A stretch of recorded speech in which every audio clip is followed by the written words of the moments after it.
Hello, everybody. Hi. Welcome to another episode of Indiana Rocks. We're at Flanner and Buchanan Mortuary Funeral Home in Broad Ripple. And what we're going to do today... Oh, look, there's Rick. Rick's up there. Oh, yeah. Hey. Okay, all right. Come on, let's get up here. That's who you wanted to see. That's who we wanted to see. We are going to be talking with Rick Wilkerson from the Indiana Music History Project. Rick, how are you, man? Greetings, guys. Hey. Thank you for greeting us out here. Absolutely. Thanks for being here. Oh, our pleasure, man. Thank you. And before we get inside, Okay. how did this come to be in a funeral home? The short answer is that Bruce Buchanan, who is the CEO for Flanner Buchanan, is our board chair. And after several years of operating virtually, we had space become available here. He did, and he offered it to us. And so in 2022, I think the summer of 2022, we moved in and started our physical operation. Sweet, Yeah, we got very lucky. sweet. Awesome. It's awesome that somebody would step up and support Indiana music like that. It is, and Bruce is a big fan of history and jazz and other music. So he found an alignment with us early on. That's sweet. That's awesome. Man. All right, well, let's inside? go inside. Come inside. Come inside. Here, we'll get the door. Go ahead.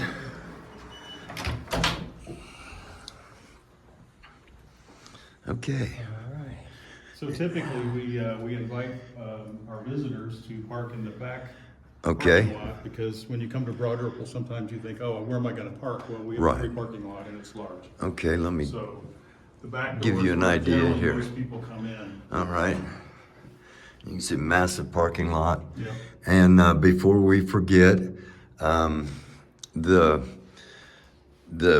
Indiana Music History Project on the lower level, as we see from the sign, and it is open Monday through Friday, 9 to 5, anytime. Monday through Friday, Sometimes 9 to you'll come 5. here and there won't be anybody to show you around, but you can still come. Uh-huh. And it's free. We always are happy to get donations, but it doesn't cost you anything to come here. So on the first floor, as you've seen, it looks like a funeral home, what you would expect. But when you come downstairs, it transforms into a pretty incredible museum of Indiana music. And Rick, you ask people to stop here and Yeah, you can stop here on the way in and way out. You can sign up for emails. You can pick up a brochure. This is an old postcard we made, a postcard of an old 1920s record store on Indiana Avenue that one of our friends found and allowed us to reproduce. that's cool. And but we've got buttons and stickers and whatnot in here, so you can pick up some All right, information. just don't let anybody from Super Trooper throw any of the buttons out. That's a inside joke there, Okay. Rick. And here we are. All right. So as you walk in, it's really what we do, what we provide is an overview of Indiana music history across the state, across all genres, and across beginning as early as we can, which is the early 1900s, up to the present day. That's a big swath. Right now, you're looking at an original Star Piano 78 record player that was made in Richmond, Indiana. The better known name is Jeanette. There were two families involved, and the Star Piano Company started out making pianos in the late 1800s, and then transitioned as technology changed. Even then, it was changing to player pianos, and then they got into radios and record players. When they got into record players, they realized that they needed to sell records to sell record players. So they started stocking records, and then they thought, we should make records. So they opened up a recording studio, a pressing plant, and started a record label named after the Jeanette family. And if you're a 78 collector, you're going to be familiar with Jeanette because they had hundreds of releases, and they were a major force. They were an independent major force. A couple of stories about Jeanette. Louis Armstrong's first recording was made at Jeanette Studios. Oddly enough, Louis was based in Chicago at this time. After he moved from New Orleans, he was with the King Oliver Band. We were in the segregated 20s, right? So finding a studio that would record black musicians wasn't so easy. So I had not even thought of that. So I hadn't even thought of that aspect of it, but yeah, go ahead. So they, instead of recording in Chicago where the opportunities were scarce, they came down to Richmond because Jeanette Studios allowed all comers. And so their first recording was made in Jeanette. Louis Armstrong's first recording was in Richmond, Indiana. Richmond, Indiana, yep.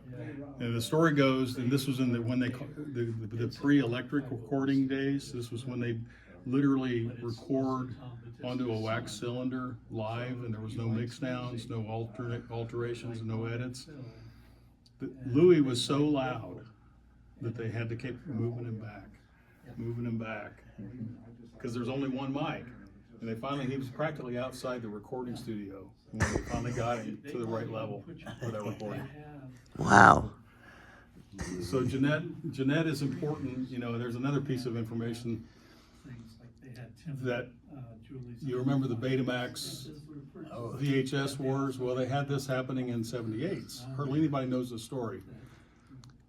There were two big labels at the time, Columbia, which you're familiar with, and Victor, which was before they merged with RCA. They were Victor Records. They were the two big dogs. And they asserted a patent on how 78s were going to be pressed, meaning that anybody else couldn't press them that way, meaning that they were going to monopolize Well, they wanted to control it, and you would have had to have two different players, and of course, who could afford that? So little Jeanette said, I don't think that's right. So they filed a lawsuit, and they got a few other labels to come in, other independent labels, small labels to come in and help fund it. It went all the way to the Supreme Court, and they won. And so therefore the patent was available to all comers, which made the recording industry actually really start. Because if there had been two formats, who knows what would happen. They would have controlled whatever music anybody was able to listen to. There would have been gatekeepers for sure. Absolutely. And one of the things that's cool about Jeanette, and I know we're spending a lot of time on this, is they let everybody record. Yeah.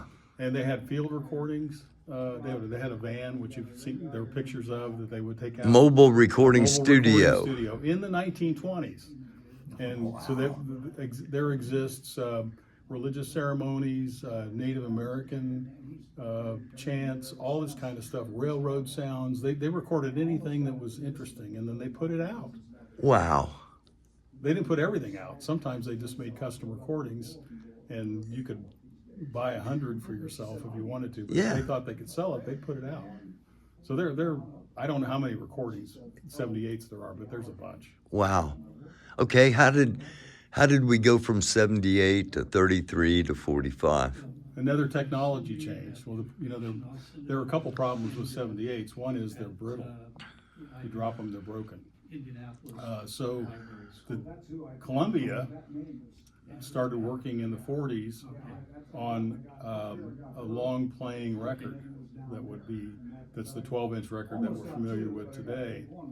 The reason they're called albums is back in the 78 days, they would sell 3 or 4 separate 78s, which would basically be singles in a binder, and nice deluxe packaging. Similar to a photo album. That's where the name came from. So Columbia developed the 12-inch long playing record, and it was also a 10-inch. They were working with 10 inches and 12 inches because the 78s were 10 inches.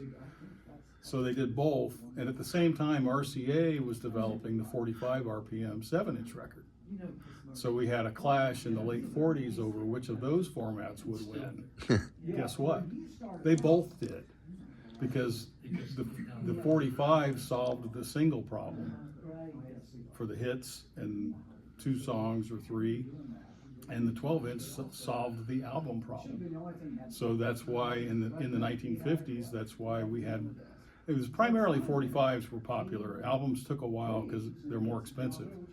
So 45s became the core of the industry in the 50s, and then albums kind of caught up. And when we get into the 60s with stereo getting developed, that's and the Beatles hitting and all that. Even Elvis Presley, kind of drove the albums as well. But that's why we had two formats in vinyl. Awesome. Yeah. Awesome. All right. Well, the jazz section, Wes Montgomery, probably the best known jazz player from Indiana. Indiana, yeah. I don't think there's any question about that. And one of the most influential jazz guitarists worldwide.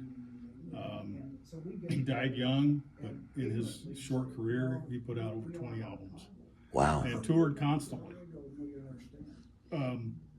He, like most of the other iconic musicians from Indiana, left, but he always came back. He maintained a home and a family in Indianapolis. He hated flying, so he drove everywhere. But his label was based in New York, and so he spent a lot of time in New York. Freddie Hubbard's another big name. Jazz trumpeter, also very influential. J.J. Johnson came from here. He was very influential as well as a trombonist. All three of those guys not only were big successes worldwide, but they kind of changed the nature of how the instruments were played. And that all happened on Indiana Avenue here in Indianapolis, which was the sort of the cradle of the black cultural environment in the pre-segregation days. We had major clubs, we had major performers coming through constantly, and we had our own homegrown talent and theaters. And theaters, definitely. Yeah, the Walker Theater is one of the few remnants of The Madam Walker Theater is still there. Still there. That was built in tribute to her. She died young, and so after she died, they built that. Unfortunately, it has survived the ages. Most of Indiana Avenue is not. But we had a really burgeoning jazz scene. We still do. We still have major jazz people coming out of here all the time. Charlie Ballantyne is a current name who's from Indianapolis, moved to Washington, D.C., not for musical reasons, but for family reasons. And he tours the country, and he's got lots of albums out. There's a bunch of other people. We have great musicians, and always have had.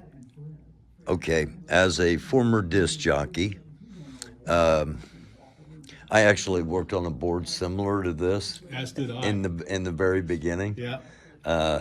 This is the board that was in WIBC. No, it wasn't in WIBC, although we make it look like that. It actually was the audio production board for for Channel 4, WTTV. Oh. And then it was sold to a radio station in Connorsville. And then I worked on this board. Did you? I was at the radio. WIFE? Yeah. Yeah. Well, that was where it was. And It was in our production one of our volunteers was a radio guy at John Raybould, a disc jockey. Oh, yeah. He ran, you may know him, and he ran around when That's radio crazy. stations were becoming computerized, and he collected all the stuff that they didn't want anymore. So that's where he got this. He's got another one at home. We have the commercials were on these little things that look like carts? tracks. They're carts, you know what they are. Oh, yeah. And That's where the bumpers are. yeah, the DJ, the jingles. Yeah. You're listening to The Morning Ride with Alan Berry on WIB. There Yeah. you go. That's where all those were, in a giant tower. Yes. Yes. And it was an art and a science, as you know, running this board. Oh, yeah. You had also turntables on either on one Two on on one each side or or- two on one side. Right. It depended. But you'd have to make sure the worst thing that could happen was The record. air. Yeah. right. Yeah. Yeah, the record starts skipping. Yeah. I stationed in Newcastle.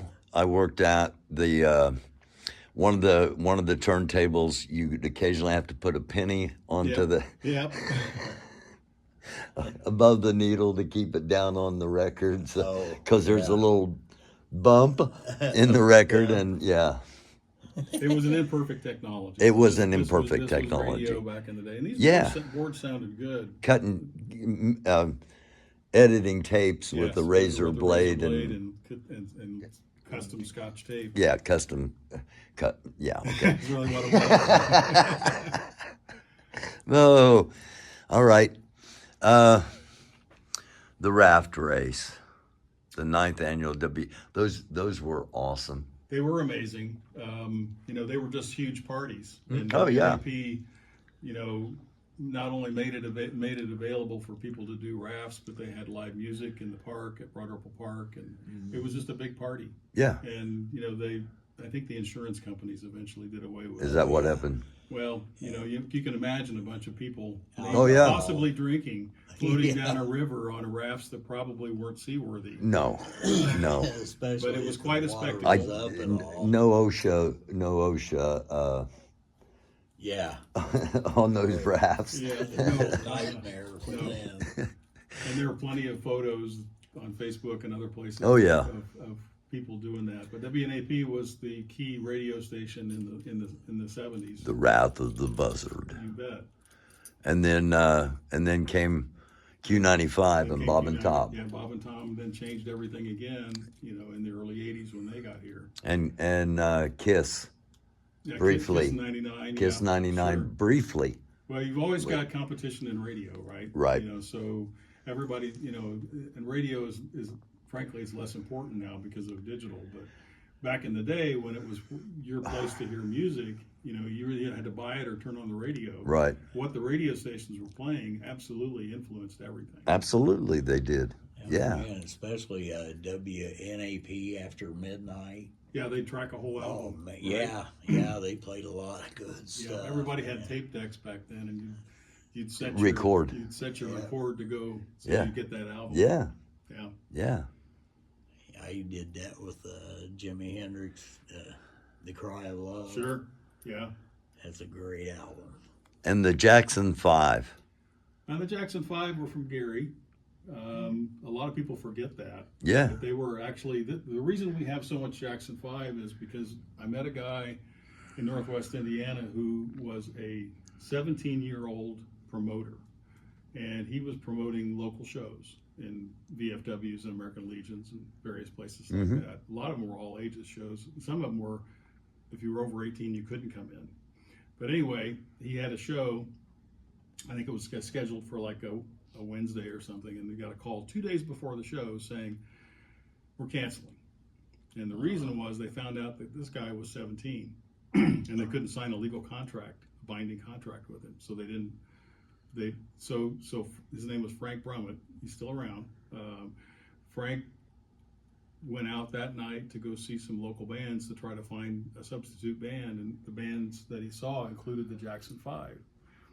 So he told me the story. He went up to the Jackson 5 after they were finished playing and said, guys, I got this problem. I got an open date 2 days from now. Is there any chance you'd play it? And he said, Joe Jackson put his arm around him and said, son, we'll play that date and we'll play more dates if you want. And so he ended up booking them all through the summer of 1969. Wow. Summer, that's what all these posters, these are productions he provided us. These are actual, this is what the posters look like back then. Yeah. Oh, yeah. I remember. Produced them for Yeah. us. But he became good friends with the Jacksons and said that he was sitting at the dinner table in August of 1969 when Berry Gordy from Motown called.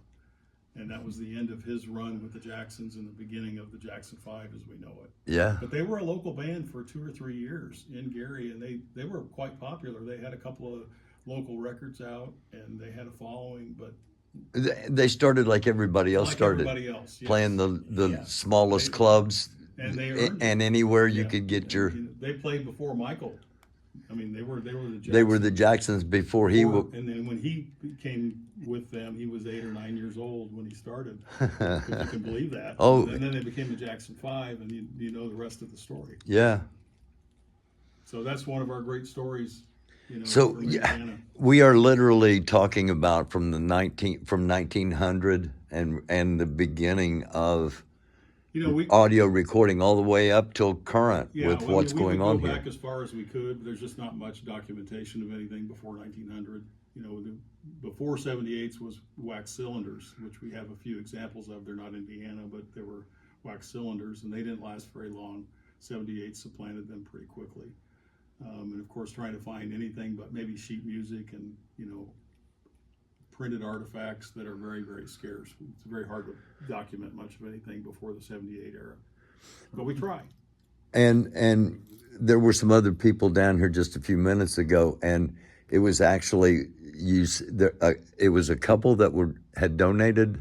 They had rescued probably, I would guess, 500 or 600 45s, maybe more. We just got them from the skate land that was located where the art center is now in Broad Ripple, and they were there at the end when they were getting rid of everything, and they took all these 45s. I think this was 1983 or 84, and they've kept them ever since. And they found out about us and said, "Would you like them?" So yes, the answer is yes, we would, and we are now starting to go through them. So that leads us to anybody watching this that has anything that you might. What a lot of people don't know is what's trash and what's treasure. That's a great way of putting it. We are, and I'm a lifelong collector of stuff, so I'm guilty of saving it way too much. But if you aren't sure what to do with stuff, if you have records, memorabilia, posters, flyers, correspondence, especially ticket stubs, anything related to Indiana, we would like it. Don't throw it out. If you want to keep it for your family or something, that's fine. But we would like anything that people don't want. And if they do want to keep it, you've got the equipment behind the scenes to photograph it and document it. And if there's things we want in our digital collection, which is all Indiana, then we can take things on loan and digitize them. Not just images, but also recordings. We have a recording studio that can transfer vinyl and cassettes, and we have another guy who transfers reel-to-reel formats and other things. So anything that's been recorded can be transferred. So we're happy to help with that. We're happy if you want to keep what you want to keep. We're happy to take it if you don't want it. Yeah. How much of this came from your personal collection? A lot of it. I owned 2 record stores, Missing Link Records in Broad Ripple and Irvington Vinyl on the east side, and ended up stopping in 2018. And by that time, I had gotten deep into the Indiana rabbit hole. I started buying anything and keeping anything that came through the store that was Indiana. And I didn't know what I was doing, but we were already kind of working on this project. And I was thinking, well, somebody needs to document Indiana music. That turns out to be us. Yeah. And so in 2023, I donated all my Indiana music to this nonprofit so that it survives me and all of us. Nice. So 50 years from now, I hope people come and say, oh my gosh, there were a lot of records in Indiana. And there were, way more than anybody knows. And one of them was Smoking Bats at Campton's. Yes. Primeval. Primeval. Do you happen to have a... We do have a copy. We have a copy of the original, and we have a copy of one of the reissues, the red vinyl. Yeah. Anna's the teasy. Yes. Yeah. And I worked really hard at trying to get all this stuff. Some of this stuff, those things are rare. Many of the records we have, we have one copy, and it's the only copy I ever found in my life. Nice. And I'm glad they're here. Oh, yeah. You can't take it with you. No. And so, and no one was doing this. We haven't really talked about this. Why are we doing this? When about 10 years ago, it wasn't just me. There was a small group of people that identified the fact that nobody had done anything for Indiana music history. If you came to, and people did, people would come to Indianapolis to say, well, tell me about West Montgomery. Where can I go see West Montgomery's shrine or the Indiana Avenue Visitor Center or whatever? There wasn't anything. Yeah. And there still isn't, other than what we're doing. Yeah. Most states have a Rock and Roll Hall of Fame. Most states have something. Or Music Hall of Fame. And so we're in the basement of a mortuary at the moment. Well, but you know what? It's been a great place for us to develop this. And again, shout out to Mr. Buchanan for... Buchanan has been a huge supporter. Without this space, we would be nowhere. Yeah. We would be online only, which is how we started. And then I would have my attic and basement full of Indiana music. And so I was grateful to get that space back. And we're grateful that this is all down here. We don't want to show everything because we want people to come. Yes. And we kind of shot the way we've shot to get over any stigmatisms that may be there about this being, a creepy place or something. Yeah, it's not at all. It's very quiet, and this is a pretty for funeral homes. This is a pretty quiet one. There's no preparation work here, so it's only services a few times a week. It's a very pleasant place to come. I totally understand. I had never gone to a funeral home for fun. Most people haven't unless they've been here. So I totally understand. But once Get you over here, it's pretty fun. You'll see things. One of the things people always say when they visit is, I didn't know they were from Indiana. Yeah. And that's exactly what we're trying to do, is Right. change that so people know that Indiana has produced, in all genres, amazing musicians. And we still globally are. known, and we still are doing it. Tommy Baldwin, guitar player from do you know Tommy? I don't know him personally, but I know of his name. Yeah. We don't know him personally other than talking with him on the phone Sure. and seeing him play, And we have also world-class sound men. We have a number of sound engineers that tour with Bruce Springsteen, one that toured with Manhattan Transfer. I mean, we've got major league talent here. And again, it's all genres. I mean, most people know Bill Gaither's name, the great gospel singer and composer. They don't know that he's from Alexandria. I didn't know that. Yeah. Right. So that's the whole point. Yeah, you know Patty, You know Sandy Patty. Yeah, Sandy Patty. But Bill Gaither was, I think, maybe one of her mentors. But he started a little empire in Alexandria. Bill Monroe. Well, Bill Monroe really wasn't a Hoosier, but Bill became an honorary Hoosier because he started. See, I thought he was from Indiana Yeah. because he's so associated with. I think he lived in Indiana some, but he became an Indiana guy with the Bean Blossom Music Right. Festival. And so we definitely honor him for that. Well, I just thought he was from. I've always thought he was from I think he was Indiana. from Tennessee, but Yeah. I'm not really sure. But we claim anybody who's made a contribution. Oh, in absolutely. Indiana. We do that on this show Yeah, too. Look at Crystal Gale, for example. Crystal Gale's family, when she was 6, moved from Kentucky to, I think, Kokomo. Well, Crystal Gale became a Hoosier. But her sister was quite a bit older, Loretta Lynn. Mm-hmm. We don't really claim her because she was launched in Kentucky, but they're sisters. I did not know that. Me either. I'm glad we do these You things touch any genre, and there will be a superstar. Or from someone Indiana, from with an Indiana connection at least. Joshua Bell, the great classical violinist from Indiana. It just goes on and on. Angela Brown, the great opera singer, graduated from Crispus Attucks. And she's still here, unlike most of them that left, but she's still here working and teaching. Wow, that's awesome. Yeah. That is. And How do we get a honor hold of her? she's at the Indianapolis Opera Center. She's pretty findable.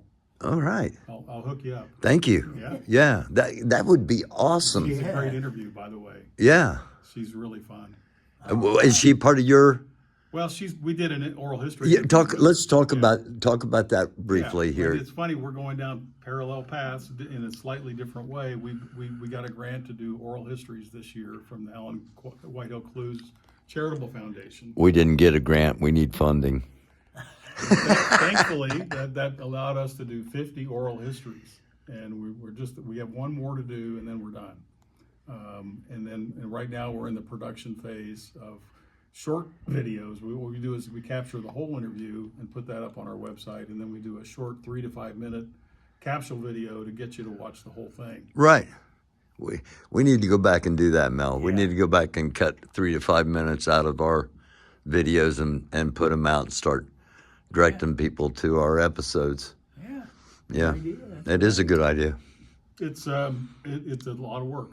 I know. Find out. Yeah. What you're doing is a lot of work, and I'm grateful you're doing it. Well, thank you. We look at collaborations as everything.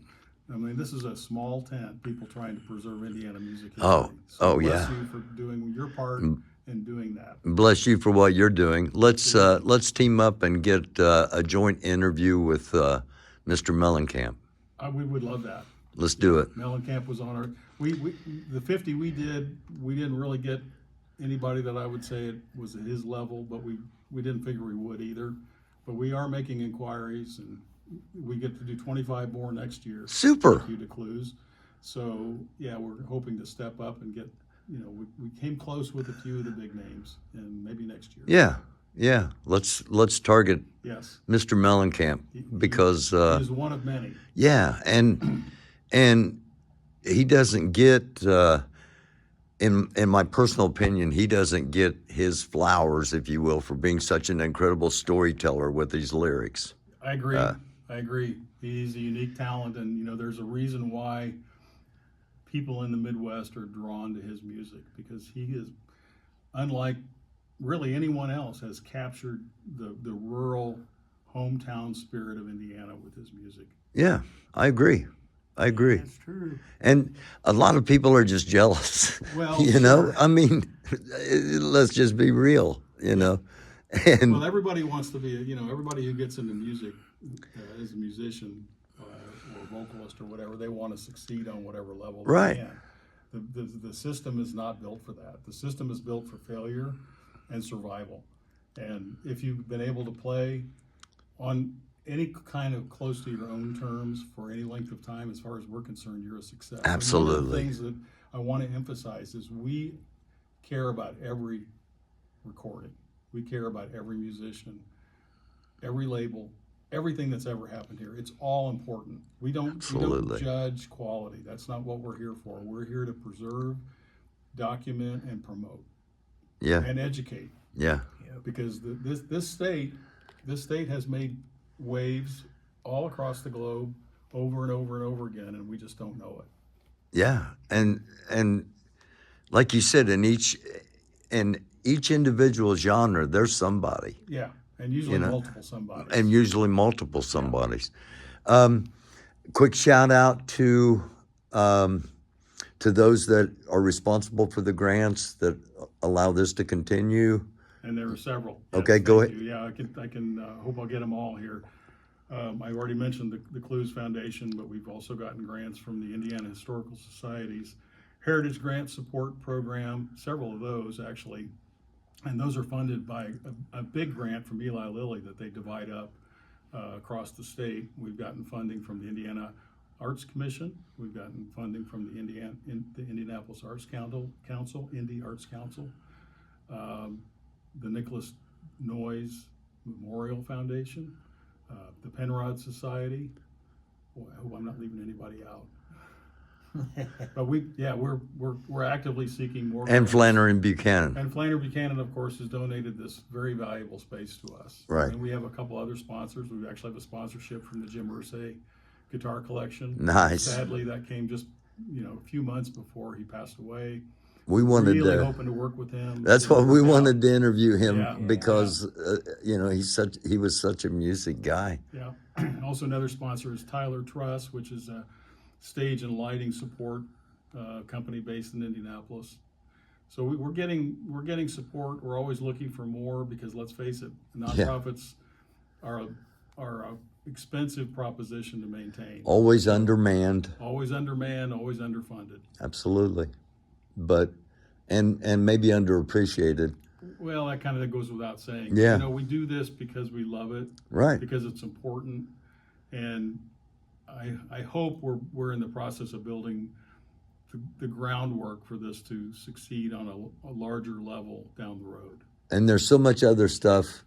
We're not going to show everything because we want people to come here and enjoy it and learn for themselves. Yes. And Is again, there? You can come anytime, Monday through Friday, 9 to 5, except on holidays like Labor Day and things like that. We're closed, but basically business hours Monday through Friday, 9 to 5. Is there anybody in the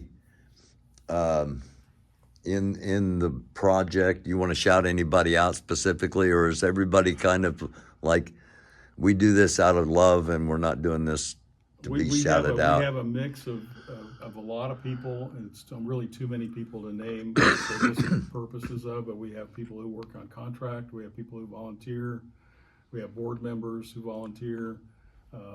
We've got a lot of people power, but we always have room for more. Nice. One final thing is there anything in here that we can just, I see a Karma Records.